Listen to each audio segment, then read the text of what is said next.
Um bom dia para todos. É uma alegria, num domingo de julho, onde nós sabemos que vários irmãos estão viajando, a gente vê esse local de adoração tão cheio de pessoas adorando a Deus. É uma alegria.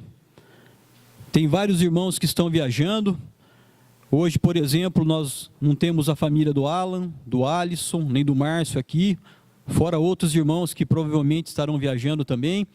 Então, irmãos, vamos nos lembrar nas nossas orações de orar pela segurança de todos aqueles irmãos e familiares que estão viajando, mas a gente fica contente de ver esse local de adoração tão cheio de pessoas prontas a louvar o Senhor. Algumas semanas atrás, eu trouxe a mensagem falando do livro desse profeta, do Jonas. Se você estava aqui, eu falei de algumas lições que esse livro traz para a nossa vida.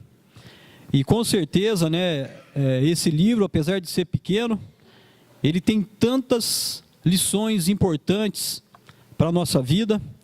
E hoje eu queria continuar falando sobre algumas outras lições que o livro traz para nós. Eu queria fazer uma recapitulação rápida aqui, daquilo que eu já falei algumas semanas atrás, do que o livro traz de lições para nós.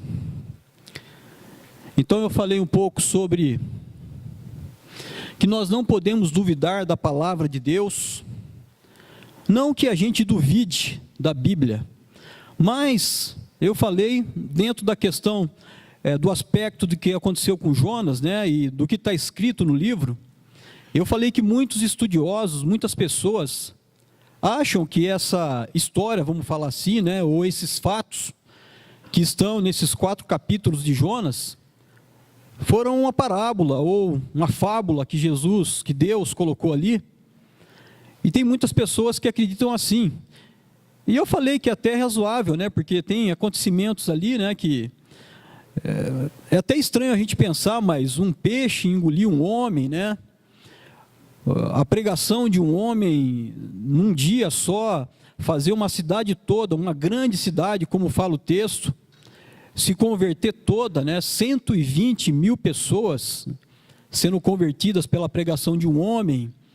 O fato daquela árvore que Deus pediu para que nascesse, desse sombra para Jonas, ela morrer no dia seguinte por causa de uma lagarta. Então tem alguns fatos ali que para nossa mente humana, até podem gerar alguma desconfiança. Mas foi Deus que mandou dizer. Foi Deus que colocou isso ali. E com certeza, se nós estamos aqui hoje, é porque nós confiamos que esse Deus tem todo o poder e Ele pode fazer o que Ele quiser. E não que nós não acreditamos na palavra de Deus, mas eu penso, irmãos, que muitas vezes, acho que nós temos alguns irmãos que são advogados aqui, e como fala aí dentro do mundo jurídico, a gente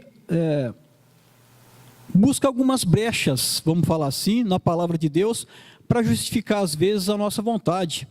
E aí a gente fala assim, mas será que foi isso mesmo que Deus disse? Ou, quem de nós já não falou, talvez não pensou, eu espero que não, mas a gente fala às vezes, mas foi o homem que colocou isso, foi a vontade dele.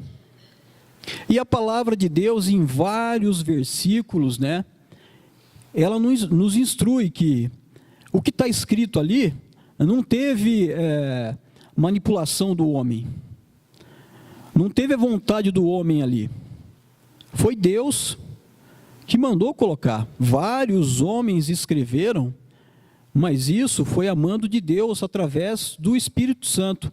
Mas muitas vezes nós usamos isso, nós falamos, mas acho que não é bem isso, não foi bem isso que Deus quis falar. E isso ocorre quando nós queremos justificar alguma vontade nossa, alguma coisa que nós queremos fazer do nosso jeito, vamos dizer assim. Mas nós sabemos que a palavra fala que toda a Escritura é inspirada por Deus. E esse todo aí quer dizer tudo. Queria que você abrisse lá em 2 Pedro, capítulo 1, versículos 20 e 21.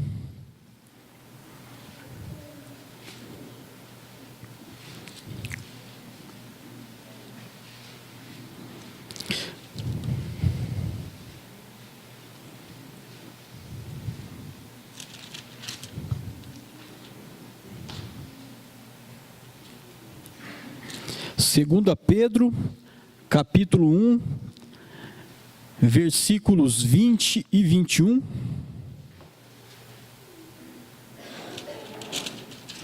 E diz o seguinte a palavra de Deus: antes de mais nada, saibam que nenhuma profecia da Escritura provém da interpretação pessoal, pois jamais a profecia teve origem na vontade humana, mas homens falaram da parte de Deus, impelidos pelo Espírito Santo. Então, o primeiro ponto que eu falei algumas semanas atrás é que nós temos que crer que tudo o que está escrito neste livro não tem interferência humana, vem de Deus, e é verdade. E se você está aqui hoje, com certeza você crê nisso. Esse foi o primeiro ponto que eu falei, que nós temos que crer na palavra de Deus, na sua totalidade. E Deus é suficientemente capaz de fazer tudo aquilo que está escrito aqui, mesmo que para a nossa mente, a nossa concepção, aquilo que nós pensamos, mesmo que seja limitado, nós temos que crer que Deus tem todo o poder. Segundo ponto que eu falei, que nem sempre aquilo que nós julgamos ser justo é da vontade de Deus. O caso de Jonas.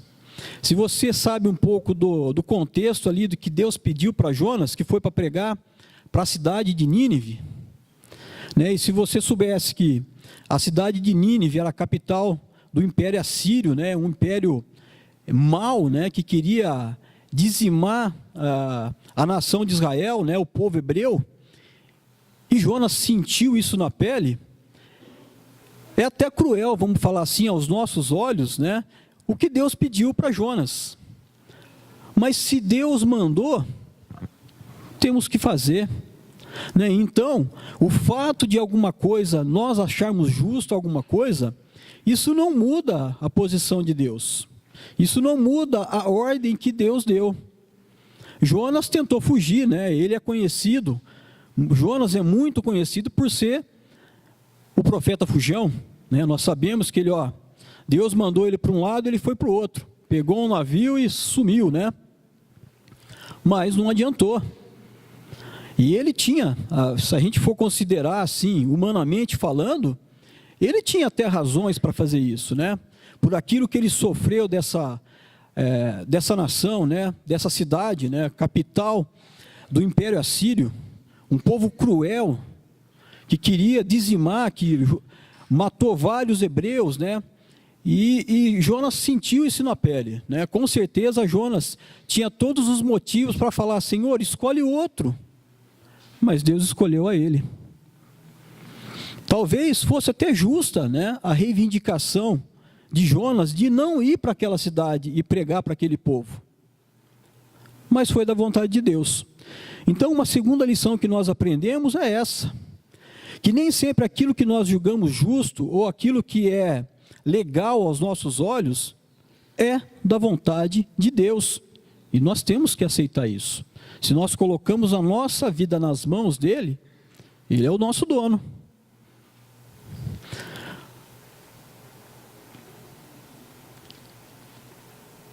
Romanos 8, 27 fala sobre isso. E aquele que sonda os corações conhece a intenção do Espírito, porque o Espírito intercede pelos santos de acordo com a vontade de Deus. Então a vontade de Deus é soberana sobre qualquer pensamento humano, qualquer justiça até humana. Um terceiro ponto que eu falei também, que nós precisamos buscar a vontade de Deus para a nossa vida. E aí lembrando, né, que Jonas era um profeta, e baseado no capítulo 1, versículo 1, onde Deus fala para Jonas, onde diz lá no capítulo 1, versículo 1, que a palavra do Senhor veio a Jonas. A gente sabe que os profetas recebiam as ordens de Deus. Então Deus, de alguma forma, ia falar com esses homens que ele escolheu. E hoje em dia, irmãos, eu penso que muito de nós ficamos esperando Deus vir falar com a gente como se nós fôssemos profetas, em vez de buscarmos a palavra de Deus. Deus, Ele quer que nós busquemos a vontade dEle nesse livro. Tem tudo aqui o que nós precisamos. Talvez tenha algumas coisas aqui que é difícil, né? E tem realmente. Mas nós não podemos ficar parados, esperando Deus vir falar conosco. Ele quer que nós busquemos a vontade dEle. E que bom que você está aqui hoje de manhã. Né? Que bom que você está ouvindo essa mensagem. Que bom que você vai ficar para a escola dominical. Domingo é um dia importante na nossa vida espiritual. Aliás, é o dia mais importante. Mas nós não estamos aqui. O primeiro ponto de nós estarmos aqui não é para receber. É para prestar culto. Então, que bom que nós estamos aqui nesse domingo. Mas é pouco, irmãos. Porque nós estamos aqui hoje para prestar um culto a Deus. E isso é um mandamento para nós e nós temos que fazer isso sempre. Mas nós temos que buscar a palavra de Deus diariamente, examinando as Escrituras. Nós temos que buscar a vontade de Deus através das nossas orações. Nós temos que buscar a vontade de Deus através da aula dominical, quando nós ficamos aqui aprendendo um pouco mais do que Deus quer para a nossa vida. Nós aprendemos um pouco mais da vontade de Deus quando nós participamos dos grupos casa. Nós temos que buscar a vontade de Deus na nossa vida. Nós não podemos ficar parados, como muitas igrejas ensinam, esperando Deus vir falar com você o que você precisa fazer. Está aqui a palavra dele, ó. Nós temos que nos alimentar dela, dia e noite, como fala as Escrituras. Salmo 119, 2, por favor, abra lá.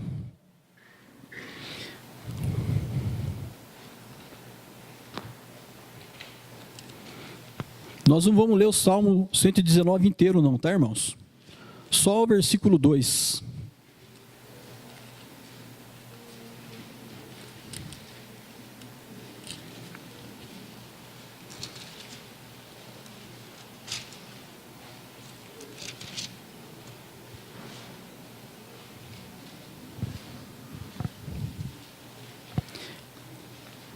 E esse salmo fala o seguinte: como são felizes os que obedecem aos seus estatutos e de todo o coração o buscam.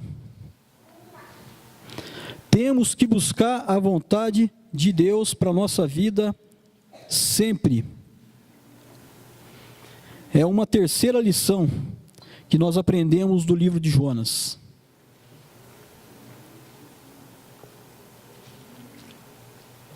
Então, basicamente, eu falei desses 3 pontos. E agora vamos entrar mais em alguns pontos. Eu vou ver se eu consigo falar de mais 3 hoje, tá? Um quarto ponto. Precisamos confiar que Deus tem o controle de todas as coisas. Nós temos que confiar que Deus tem o controle de todas as coisas. Volta lá para o livro de Jonas. Olha que interessante aí a posição de Jonas. Nós sabemos que Jonas foi desobediente. Nós sabemos que Jonas se irou contra aquilo que Deus falou, que Deus fez no capítulo 4. Nós sabemos que Jonas desobedeceu a Deus. Depois ele teve que voltar atrás, né? Mas olha que interessante, irmãos, capítulo 1. Olha o versículo 5. Olha como Jonas confiava que Deus estava no controle de todas as coisas. Olha o versículo 5 do capítulo 1 de Jonas. Todos os marinheiros ficaram com medo e cada um clamava ao seu próprio Deus. E atiraram as cargas ao mar para tornar o navio mais leve. Enquanto isso, o que Jonas fazia? Dormia no porão, no meio daquela tempestade. Será que Jonas estava tão cansado assim, a ponto de ficar dormindo lá, naquela tempestade no mar. Eu nunca passei por isso, né? Porque acho que do mar, no máximo que eu cheguei foi até a praia. Mas imagine a tempestade, né? Como é que estava a situação desse barco que estava Jonas e aqueles marinheiros. O barco estava quase virando, a ponto deles estarem jogando as coisas para fora para aliviar o peso do barco. E Jonas lá estava dormindo. Por que será que Jonas estava dormindo? Será que ele era tão sonolento assim, ou será que porque ele confiava que Deus estava no controle daquele barco também? Jonas era alguém que confiava no Senhor, mesmo tendo sido desobediente, mesmo tendo se irado contra aquilo que Deus fez. Era um homem que temia a Deus, que confiava. Olha o versículo 9, aí do capítulo 1 também. Quando Jonas responde, né, para os marinheiros quem ele era. E ele fala, versículo 9, ele respondeu: sou hebreu, adorador do Senhor, o Deus dos céus, que fez o mar e a terra. Declarando para aqueles homens, né, quem era o Deus que ele estava servindo, o Deus que tinha feito aquele mar que ele estava ali, né? Olha também o versículo 12. Respondeu Jonas, né, para aqueles marinheiros, depois que eles descobriram que a causa daquela tempestade era ele. Versículo 12 do capítulo 1, respondeu ele: peguem-me e joguem-me ao mar, e ele se acalmará. Jonas confiava que a causa daquela tempestade era ele. E ele pede para que aqueles marinheiros jogassem ele para o mar, porque sabia que, primeiro ponto, a tempestade ia se acalmar. Segundo, eu penso que Jonas tinha na mente dele que Deus ia prover o livramento. Ele foi engolido pelo grande peixe. Então, nessa leitura, irmãos, nós vemos que Jonas, apesar de desobediente, de nervosinho, né? Ele era um homem que confiava no Senhor. Mesmo passando por aquela tempestade, mesmo dentro da barriga daquele grande peixe, nós vemos aqui a oração que ele fez quando estava dentro da barriga do peixe lá.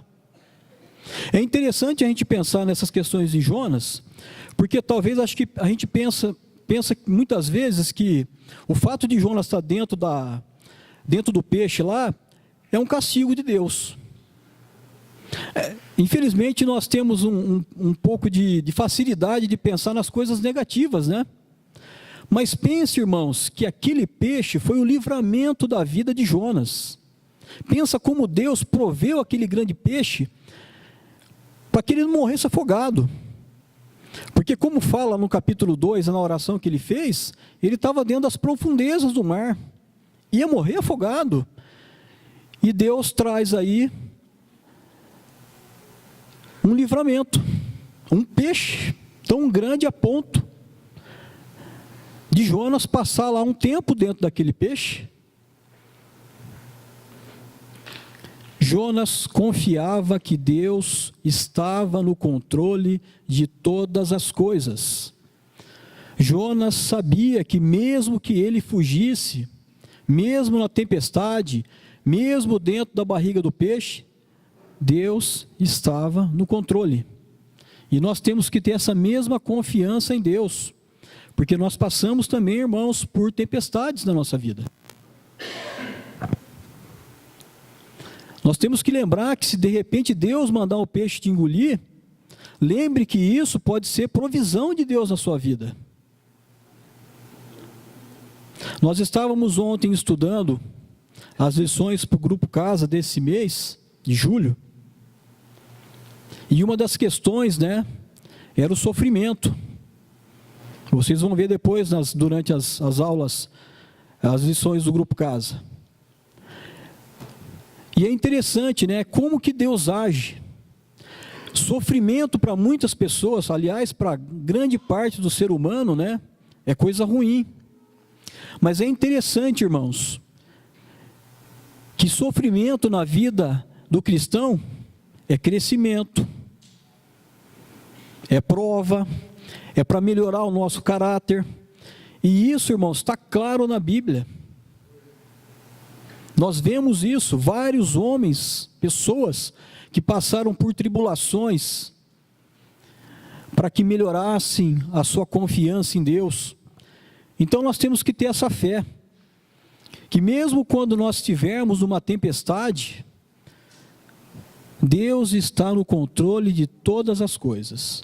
Se nós colocamos a nossa vida na mão do Senhor, se nós confiamos que Ele é o nosso Senhor e o nosso Salvador, nós temos que ter essa fé e confiar, e em vez de a gente ficar enxergando somente as coisas ruins daquela tempestade que a gente está passando, vamos lembrar o que Deus quer nos mostrar com aquilo. Vamos lembrar que lição Deus quer nos dar. Vamos lembrar no que é que Deus quer que eu cresça quando eu estou naquela tempestade. E é isso, é assim que Deus age. Então nós precisamos confiar que Deus tem o controle de todas as coisas, mesmo quando nós estamos naquele mar furioso, dentro daquele barco que está quase a naufragar, quase.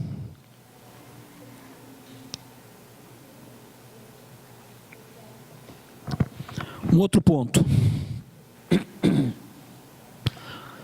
Só um detalhe aí, Jonas foi desobediente, rebelde, irou-se contra Deus, mas ele confiava que Deus estava no controle de tudo. Quando desobedecemos a Deus, aqueles que estão à nossa volta, irmãos, sofrem. Interessante isso, né? Jonas entrou naquele barco, naquele navio, fugindo da presença do Senhor, e olha o que ele causou naqueles marinheiros, né? Pânico, terror, preocupação, medo. Irmãos, quando nós desobedecemos a Deus, quando nós não fazemos a vontade de Deus, nós causamos isso nas pessoas que estão à nossa volta, a nossa família, os nossos amigos. Interessante isso, né? Nós não sofremos sozinhos. Talvez o sofrimento seja mais de quem está ao nosso lado do que nosso mesmo. Então, uma coisa que nós temos que aprender, irmãos, que quando nós tomamos uma atitude de desobedecer a Deus, nós causamos sofrimento para aquelas pessoas que nos amam, para as pessoas que estão à nossa volta. Da mesma forma que Deus abençoa aqueles que estão à nossa volta, quando nós somos fiéis a Ele, e se a gente lembrar aí de José, né, lembra de José, quando fala que José foi trabalhar na casa de Potifar, e Potifar estava sendo abençoado, né, por conta de José, porque sabia que Deus estava com ele. Da mesma forma, irmãos, é quando nós desobedecemos a Deus. Quando nós deixamos de fazer a vontade de Deus, com certeza, não só nós sofremos, mas quem está à nossa volta sofre também, irmãos. Nós temos que lembrar disso. Nossa família, nossos amigos, pessoas que têm carinho por nós, irmãos em Cristo, nós temos essa responsabilidade também, irmãos. Então, vamos pensar, quando nós formos querer andar na contramão do que Deus pede, vamos lembrar que nós não estamos sozinhos nesse barco. Todos aqueles que estão no barco conosco vão sofrer também. Sofrer consequência da nossa desobediência, como fez Jonas. Tá certo que na história de Jonas foi até bom, né? Porque aqueles marinheiros, né, eles adoravam a outros deuses, né? E tanto é que o texto fala que quando começou a tempestade, cada um orava ao seu próprio Deus, né? Mas no finalzinho da tempestade a gente vê que todos eles, né, estavam acreditando no Deus verdadeiro. Mas isso não pode acontecer na nossa vida não, tá, irmãos? Vamos lembrar que quando nós desobedecemos a Deus, as pessoas que estão à nossa volta também sofrem com isso. Um outro bom ponto da gente lembrar dessa história de Jonas aí, dessa passagem de Jonas. Todos que estavam no barco sofreram as consequências da desobediência de Jonas, né? Outro ponto, irmãos. O nosso preconceito, ele não pode interferir na pregação do Evangelho. Jonas foi preconceituoso contra a cidade de Nínive. E de certo modo até com razão. Mas isso não dava o direito a Jonas de fazer aquilo que Deus mandou ele fazer. O fato de Jonas ter sofrido na mão daquela nação, daquele povo, daquelas pessoas, não mudava em nada o que Deus falou para ele fazer, ir lá e pregar. E é interessante, né, que Jonas sabia, né, ou pelo menos penso eu, que ele tinha quase certeza que Deus ia fazer um milagre ali. Uma outra coisa interessante, irmãos, dessa questão de Jonas, desse profeta que foi pregar a mando de Deus, eu não pude confirmar essa informação, mas até onde eu me lembro, irmãos, todos os profetas, Deus mandou eles pregarem contra a nação de Israel.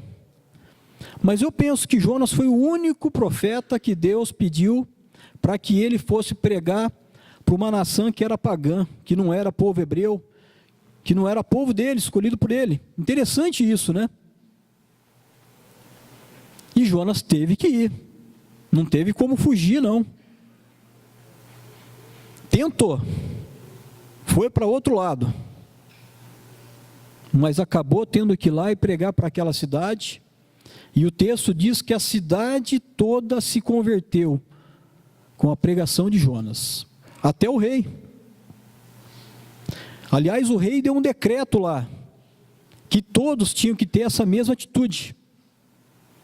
Jonas pregou que dentro de 40 dias, se aquela cidade não se arrependesse, Deus ia destruir. E a cidade toda se arrependeu. Às vezes, irmão, o nosso preconceito, ele bloqueia o que Deus tem que fazer. Aliás, bloqueia não, né? Porque Deus faz. Mas dificulta. Talvez não seja uma cidade. Talvez seja aquele primo, né, que você tem, que é a ovelha negra da família.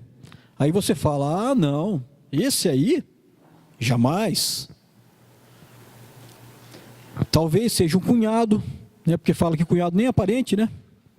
Talvez seja um cunhado, talvez seja aquele tio. E aquele colega de trabalho, hein? Que a gente não pode nem chamar de colega, né? É muito mais inimigo de trabalho do que colega, né? Vamos falar assim. De tanto que ele causa para você.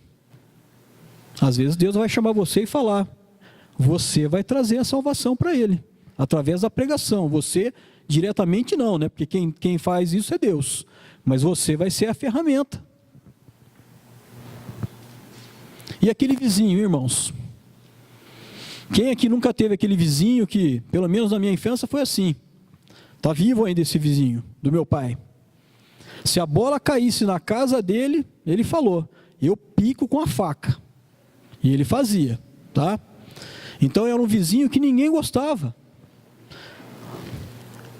Aliás, o dia que nós estávamos jogando, um dos dias que nós estávamos jogando um betis na rua de casa, na casa dos meus pais agora, né? E aquela bolinha pequenininha caiu dentro da casa dele.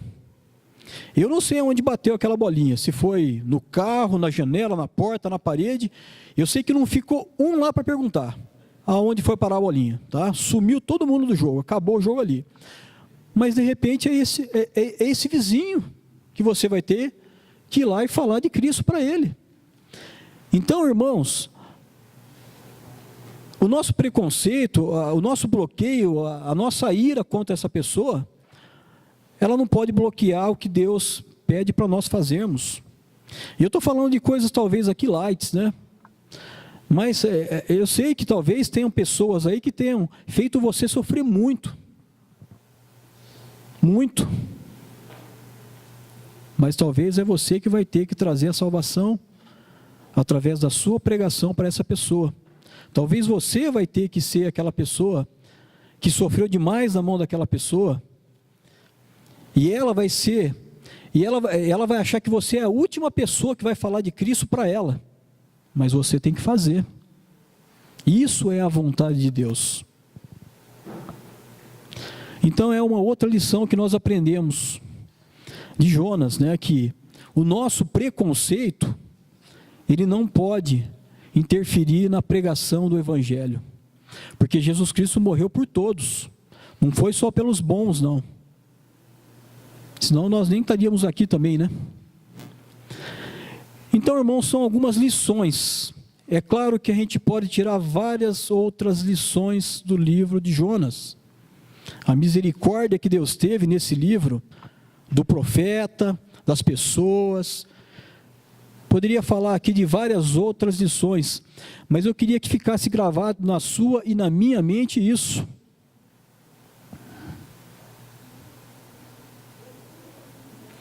Não podemos duvidar da palavra de Deus. Não vamos ficar, irmão, procurando brecha para justificar aquilo que a gente quer fazer. Se Deus falou, mesmo que seja antigosto para nós, nós temos que fazer. Nem sempre aquilo que nós julgamos ser justo é da vontade de Deus.